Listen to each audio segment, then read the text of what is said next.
अस्सलामु अलैकुम वरहमतुल्लाह। तो उम्मीद करता हूँ कि अल्लाह ताला के फ़ज़ल से आप सभी अच्छे से होंगे। आज का ये जो हमारा लेक्चर है, हमें इसमें डिस्कस करना है अनदर मॉडर्न रिफॉर्मिस्ट थिंकर के बारे में। यानी जो मॉडर्न यानी कि नए ज़माने के जो ऐसे थिंकर्स थे, मॉडर्न फ़िलासफ़र्स थे, उनके बारे में हमें डिस्कस करना है। इससे पहले हमने एक के बारे में पढ़ा, अब जो दूसरा है उसका नाम है अल्लामा इक़बाल और इनके रोल के बारे में पढ़ना है। आप में से हर कोई, मुझे लगता है, सब इसको जानते होंगे विथ इट इज़ नेम। सबसे पहले अगर हम देखें अलामा इकबाल, इसका पूरा नाम है अलामा मोहम्मद इकबाल, या हम सिंपली अलामा इकबाल इसको बोल सकते हैं। ये एक प्रोमिनेंट यानी कि उम्दा तरीन फ़िलासफ़र, पोइट और पॉलिटिकल थिंकर थे जब 20th सेंचुरी स्टार्ट हुई उस टाइम में।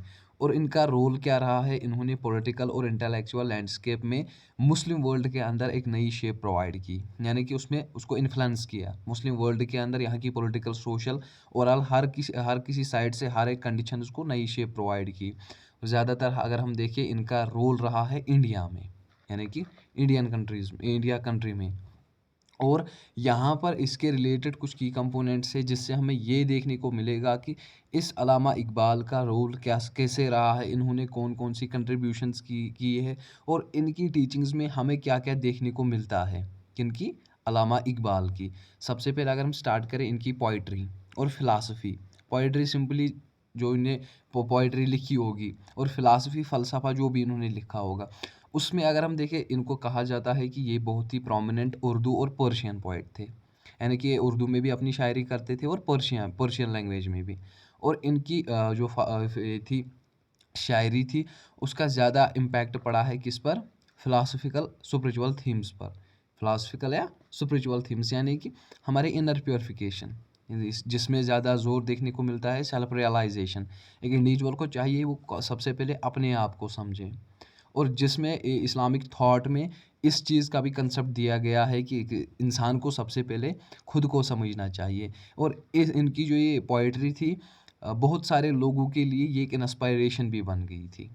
जो इनकी पोइट्री में ये जिस जिस किस्म की टीचिंग्स दी गई थी, जो जिस पर जो मौजू पर इन्होंने पोइट्री की थी। और उसके बाद सेकंड जो फैक्टर है वो है कॉन्सेप्ट ऑफ खुदी। जैसे मैंने पहले ही बोला, सेल्फ रियलाइजेशन, या हम बोलेंगे सेल्फहुड। इसका क्या रोल रहा है इसमें? इनका मानना था कि एक इंसान अगर वो अपनी इनर पोटेंशियल को समझे, यानी कि अपने सोल को समझे, अपने सोल को प्योर बनाए, तो वो एक तो खुद के लिए उसको बहुत सारे ऐसे रास्ते आसान हो जाएंगे, यानी कि वो खुद को समझ सकता है। और उसके बाद अगर वो मुस्लिम कम्युनिटी में, मुस्लिम वर्ल्ड में रहता है, तो बाकी जो सोसाइटी है उसके इर्द गिर्द, उसके लिए भी वो कुछ ऐसे अच्छे अच्छे काम कर सकता है। But first of all one should need to be see their potentials, यानी कि उसमें कौन कौन सी सलाहियत है, खुद को समझना चाहिए। और पॉलिटिकल थॉट यानी कि इसने भी एक अहम रोल अदा किया है पॉलिटिकल लैंडस्केप में। जैसे कि अगर हम बोले क्रिएशन ऑफ पाकिस्तान, यानी कि पाकिस्तान को बनाने में इनका रोल कैसे कैसे रहा है। इन्होंने क्या पाकिस्तान हाथों से बनाया है? नहीं, बल्कि इन्होंने एक विजन प्रोवाइड किया मुस्लिम स्टेट का, यानी कि मुस्लिम स्टेट होनी चाहिए अंडर इंडियन सब कॉन्टिनेंट, यानी कि इंडिया में मुस्लिम स्टेट होनी चाहिए। फिर बाद में जब ये पाकिस्तान सेपरेट हुआ, तो वहाँ पर भी जो मुस्लिम माइनॉरिटी थी, सबसे पहले ये इंडिया बॉर्डर में ही आती थी, फिर यहाँ पर पार्टीशन हो गई। तो फिर क्या हुआ, जो मुस्लिम्स की माइनॉरिटी थी उस वक्त ज़्यादा मुसलमान नहीं थे, तो उनको इन्होंने एक फाउंडेशन, एक विजन प्रोवाइड किया, और उससे बहुत सारे ऐसे लीडर्स इंस्पायर हुए। जैसे हम बोलेंगे मोहम्मद अली जिन्ना, वो भी इनकी इन फिलासफ़ी से, पोइट्री से, या पॉलिटिकल थॉट बोलेंगे, उससे इंस्पायर हुए। अब इस्लामिक रिवाइवल यानी कि इन्होंने इस्लाम को रिवाइव किया। कैसे इन्होंने इस्लाम को रिवाइव किया? इन्होंने मुस्लिम्स को एक विजन प्रोवाइड किया कि आप इस्लामिक प्रिंसिपल्स को अडॉप्ट कीजिए और मॉडर्निटी में उसका बैलेंस बनाए रखिए, यानी कि आप उन चीज़ों को एक्सेप्ट ना करें जो आपके पॉलिटिकल या जो आपके इस्लामिक थॉट को इन्फ्लुएंस करे। और इनका मानना था कि ये जो रिवाइवल ऑफ इस्लामिक बिलीफ से, ये बहुत ज़्यादा इंपॉर्टेंट है मुस्लिम वर्ल्ड में अंदर, मुस्लिम कॉन्स्टिट्यूशन के अंडर। क्योंकि उसी के अगर हम इस्लाम मुस्लिम्स है, तो अगर हम मुस्लिम्स थॉट पर, यानी कि इस्लामिक प्रिंसिपल्स पर बिलीव रखेंगे, फेथ रखेंगे, उससे हमारी जो ओवरऑल हम बोलेंगे डेवलपमेंट हो जाएगी, प्रोग्रेस हो जाएगी मुस्लिम कॉन्स्टिट्यूशन या मुस्लिम एडमिनिस्ट्रेशन। और इनकी एजुकेशन और लिटरेरी कंट्रीब्यूशन, एजुकेशन और लिटरेरी में, यानी कि इन्होंने थ्रू एजुकेशन, थ्रू स्टडी इन्होंने हमको ऐसी कौन सी चीज़ें प्रोवाइड की, ये जो थिंकर थे तो इनका क्या मानना था।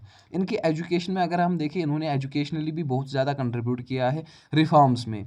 जैसे इन्होंने कहा, इन्होंने यूनिवर्सिटी ऑफ पंजाब बनाई, यानी कि यूनिवर्सिटी ऑफ पंजाब बनाने में इनका हाथ रहा है। इन्होंने वहाँ पर different types of education developments की, यानी कि डिफरेंट टाइप्स ऑफ एजुकेशंस को प्रमोट किया। जैसे मॉडर्न नॉलेज थी, रिलीजियस नॉलेज थी, उनको वहाँ पर इन्होंने प्रमोट किया। और अब अगर हम इनकी ओवरऑल लेजेसी, ओवरऑल टीचिंग्स की बात करें, तो इनका ये जो पॉलिटिकल थॉट था, इनकी ये जो लिटरेसी थी, या इनकी ये जो पोइटिक कंट्रीब्यूशंस थी, इनका कंटेम्प्रेरी वर्ल्ड पर अगर हम देखें, साउथ एशिया में इनकी इन मूवमेंट्स का, इन टीचिंग्स का इन्फ्लुएंस पड़ा। और इनकी पोइट्री या फिलासफी का बहुत ज़्यादा इम्पैक्ट पड़ा कल्चर, लिटरेचर और पॉलिटिक्स पर। लेकिन किसका? पाकिस्तान की कल्चर पर, पाकिस्तान की पॉलिटिक्स पर और पाकिस्तान की लिटरेचर पर इनकी इन मूवमेंट्स, इनकी इन टीचिंग्स का इन्फ्लुएंस पड़ा। और अगर हम देखें, खाली पाकिस्तान पर ही नहीं, फिर बाद में जितने भी मुस्लिम कंट्रीज़ आई, मुस्लिम स्टेट्स आई, उन पर भी इनकी इन टीचिंग्स, इनकी इन कंट्रीब्यूशंस, लेजेसी का इम्पैक्ट देखने को मिला। ओवरऑल अगर हम देखें एज रोल ऑफ पॉइट, यानी कि अगर हम इनके पॉइट के नज़रिए से इनको देखें, या फिलासफर या पॉलिटिकल थिंकर के नज़रिए से देखें, तो इन्होंने बहुत ज़्यादा ऐसी मूवमेंट्स चलाई, बहुत ज़्यादा ऐसी टीचिंग्स प्रोवाइड की इंडिया में, पाकिस्तान में या मुस्लिम स्टेट्स के अंदर। इन्होंने ऐसी कंट्रीब्यूशंस की है जिसने, जो आज भी मुस्लिम वर्ल्ड के अंदर जिनको पढ़ा जाता है, और जिन्होंने मुस्लिम वर्ल्ड को एक नई शेप प्रोवाइड की है। लिटरेरी अगर इनकी कंट्रीब्यूशंस को देखें, उनको आज भी पढ़ा जाता है। हर कोई, छोटे से लेकर बड़ा, या हम बड़े, कोई भी जो स्कॉलर्स है, स्टूडेंट्स है, छोटे बड़े, सब इनकी टीचिंग्स, सब इनकी शायरी को पढ़ते हैं, सब इनकी फ़िलासफ़ी को पढ़ते हैं। इनकी मूवमेंट से वो टीचिंग्स जो उन्होंने टीचिंग्स प्रोवाइड किए हैं, उनसे वो ज्ञान लेते हैं, यानी कि उनको समझते हैं, उनको अप्लाई करते हैं। तो ओवरऑल इनका रोल भी ठीक ठाक रहा है। बहुत अच्छे ये थे, ये फ़िलासफ़र थे, पोइट थे। तो होप कि आप सबको ये अच्छे से समझ में आया होगा। तो इंशाअल्लाह मिलते हैं नेक्स्ट लेक्चर में नेक्स्ट टॉपिक के साथ। तब तक के लिए खुदा हाफिज़, टेक केयर।